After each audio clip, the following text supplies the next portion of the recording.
Toyama Prefecture, the home of NBA sensation Rui Hashimura, is famous in Japan for its pharmaceutical industry.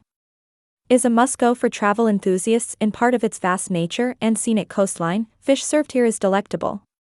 However, today we take you to a famed Starbucks in Japan, which was once voted one of the most beautiful Starbucks in the world. Located by the riverside in Fugan Kansui Park, which gives it more than a little ambience in all 4 seasons. The park has a boat ride and illumination in winter, making it perfect for a stroll any time of the year. Across from Fugan Kansui Park is the Toyama Museum of Modern Art, which is free. However, there is a 300 yen fee to see any special exhibitions that are on display. When we went there, they were holding the Ghibli exhibition. Ghibli is to anime what Walt Disney is to cartoons, if you get my drift.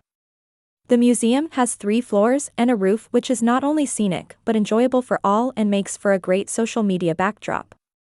If you are interested or in proximity, drop by.